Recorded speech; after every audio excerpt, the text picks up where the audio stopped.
There is a common misconception in the Christian community that fallen angels are the demons that we are dealing with today, but that is not the truth. In the Bible, it states that the fallen angels are chained. It talks about that in Peter, that the fallen angels are not the demons that we are dealing with in this earth today. Fallen angels had to do with the hybridization of the unclean spirits that exist today, but they are not the same thing. Fallen angels are chained and they are awaiting their eternal judgment.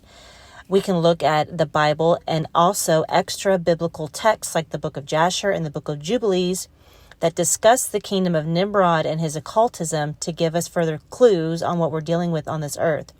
Since this is the same time frame as the Mesopotamian and Sumerian culture, we can safely assume that the speculations of Nimrod are correct, that they were heavily into strange spiritual practices. The extra-biblical books serve as additional history that give context and fill in some gaps of the Bible. I'm not calling them expired scripture, however, I believe that they are worth investigating. For example, the book of Jubilees states that, quote, demons are the spirits which went forth from the giants, who were the children of the daughters of men. Their purpose is to corrupt and lead astray mankind. They are subject to their leader, who is Satan. Men throughout history sacrifice to them as gods.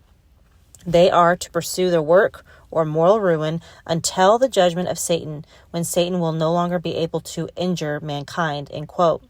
Again, in the book of Jubilees, it accounts Noah correcting his sons after the flood about their morality and following God's commands.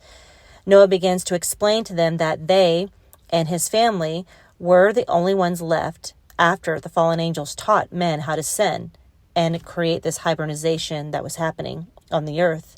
He explains the corruption of flesh and men sinning against beasts and corrupting themselves with animals. These kinds of abominations brought the flood.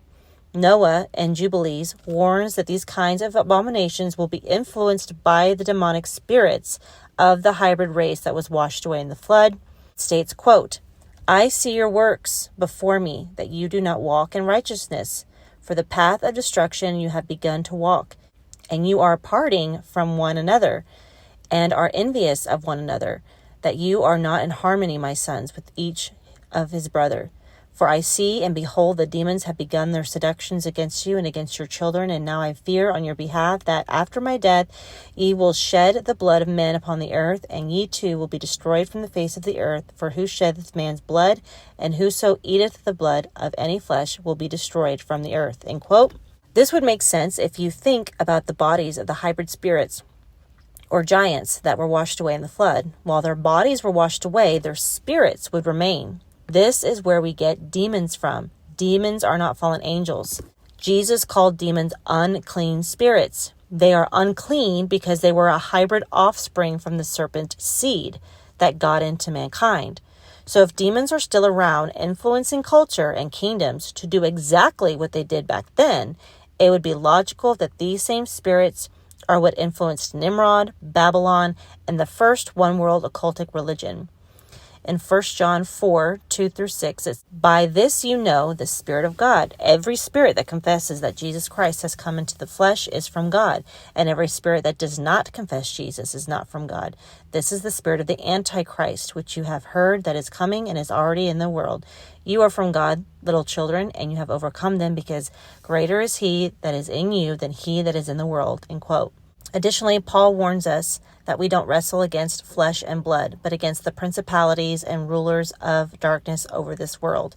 Furthermore, Jesus calls demons unclean spirits, and half of his ministry was casting out demons.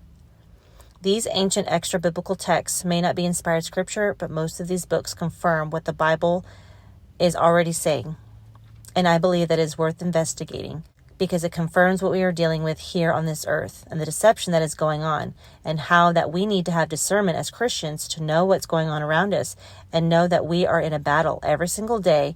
The supernatural realm is real, and we must be on our game to defeat the darkness through Jesus Christ.